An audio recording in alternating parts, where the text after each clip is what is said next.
Mapalad ka't nabigyan ka ng isang makapangyarihang armas ng ating Panginoon. At nais kong subukan ng tibay at lakas nito bilang pagpupuri at pasasalamat kay Bathalang Gargan.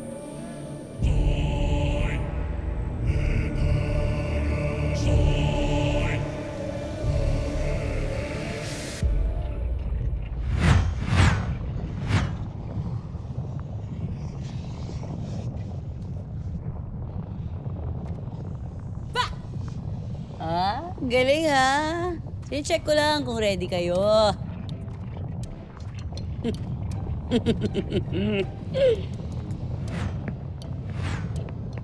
Mira, bored na ako.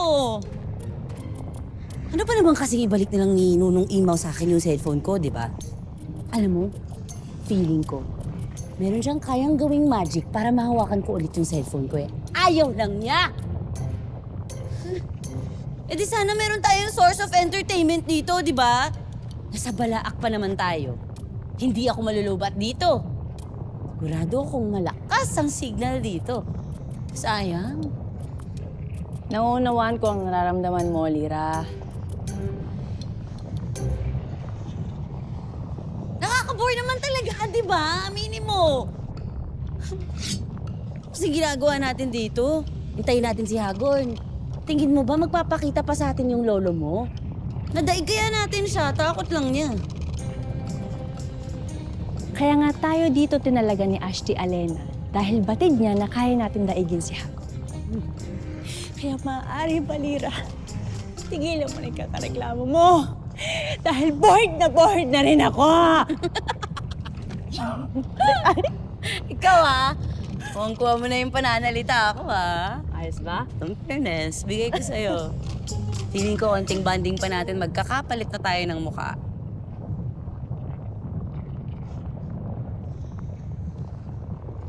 May, bakit? Uy, Ano ba? hindi maaari ka.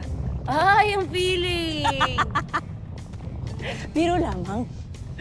Gusto mo ba kahit sandali? Hindi, okay na. Hiya naman ako sa'yo. Kalamag pa mo. Ano naman?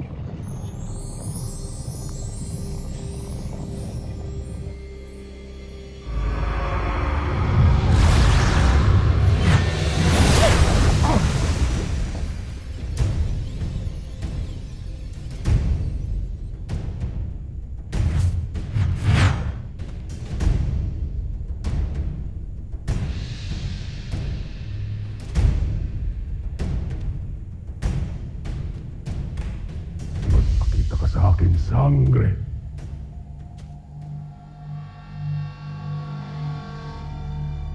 Magpakita ka sa akin, sangre!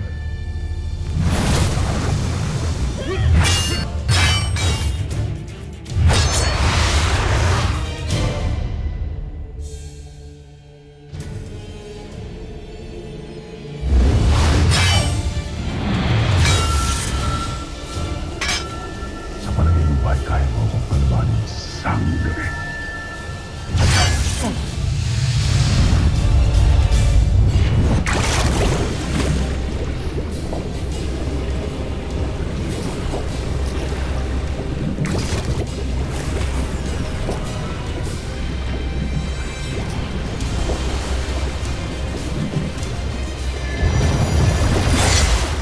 Hindi lang kaya. Dadaigin pa kita.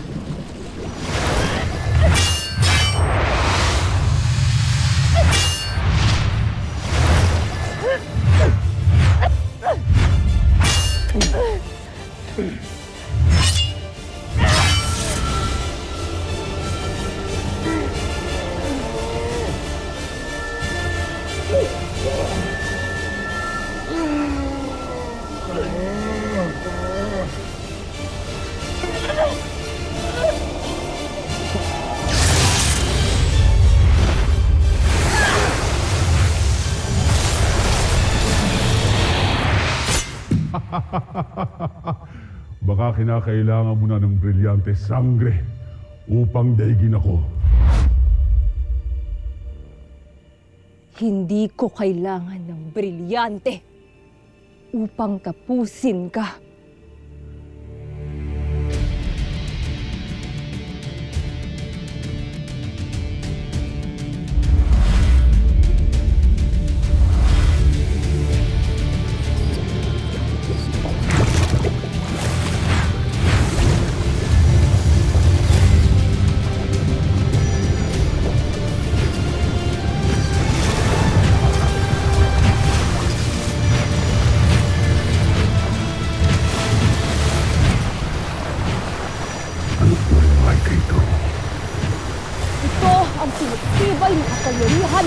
Ay! Nasabi!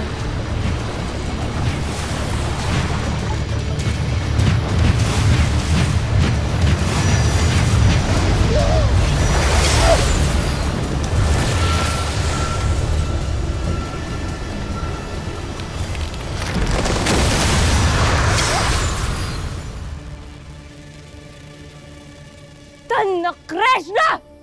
Habon!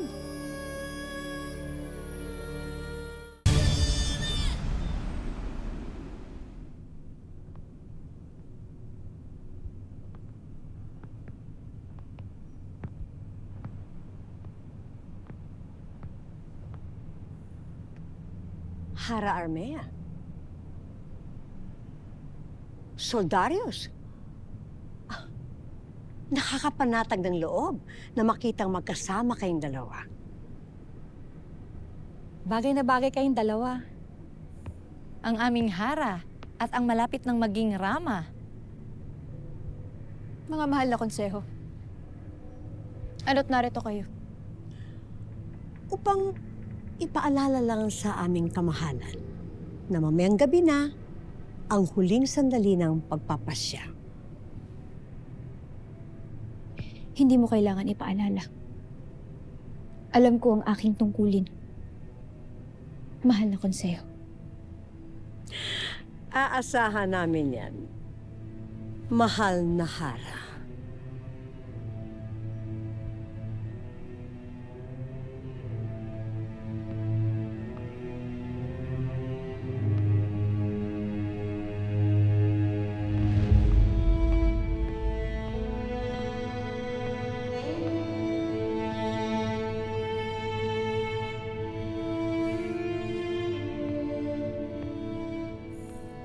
Mahal na Hara, ihahanda at itatalaga ko na ba ang aking sarili bilang iyong mapapangasawa? Sheda, Mistre. Umasa ka makakahanap ako ng paraan upang hindi masunod ang kagustuhan ng konseho.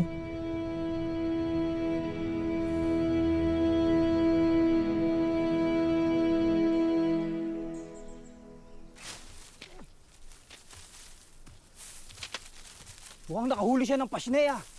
May pagkain na tayo! Masarap iihaw yan. At ang mga laman loob na yan ay sasabawan para gawing muskre. Matagal na akong hindi nakakain ng muskre. Ibig ko ulit humigop ng sabaw nun. Upang maalala ko ulit ang ating bayan. Hindi para sa atin to. Dadalhin ko ito sa Sapiro at iahandog ko sa kanilang Hara. Ngunit Daron, bakit mo siya kailangan handugan? Para mawala ang kanyang galit sa inyong ginawa!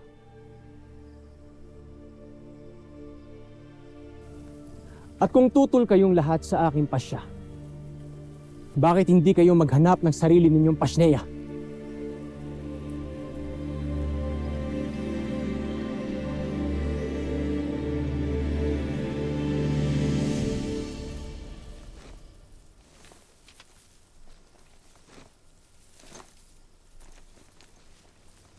Kaibigan, sa akala mo ba'y mapapaibig mo si Armea?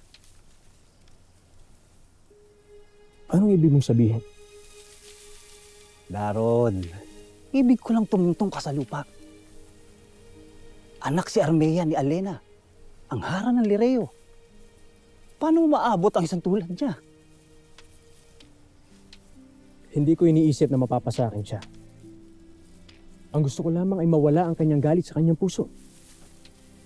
At kung yun lamang ang kaya kong gawin, yun ay sapat na para sa akin. Ngunit, iba ang kislap ng iyong mata. Oo, nahuli ko!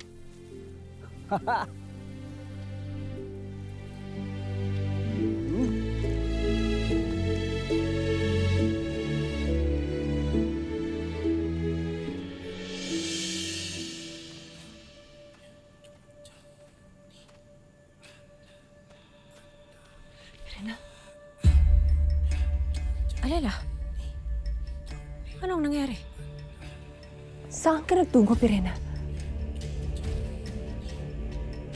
Bakit bigla-bigla ka nalang nawawala?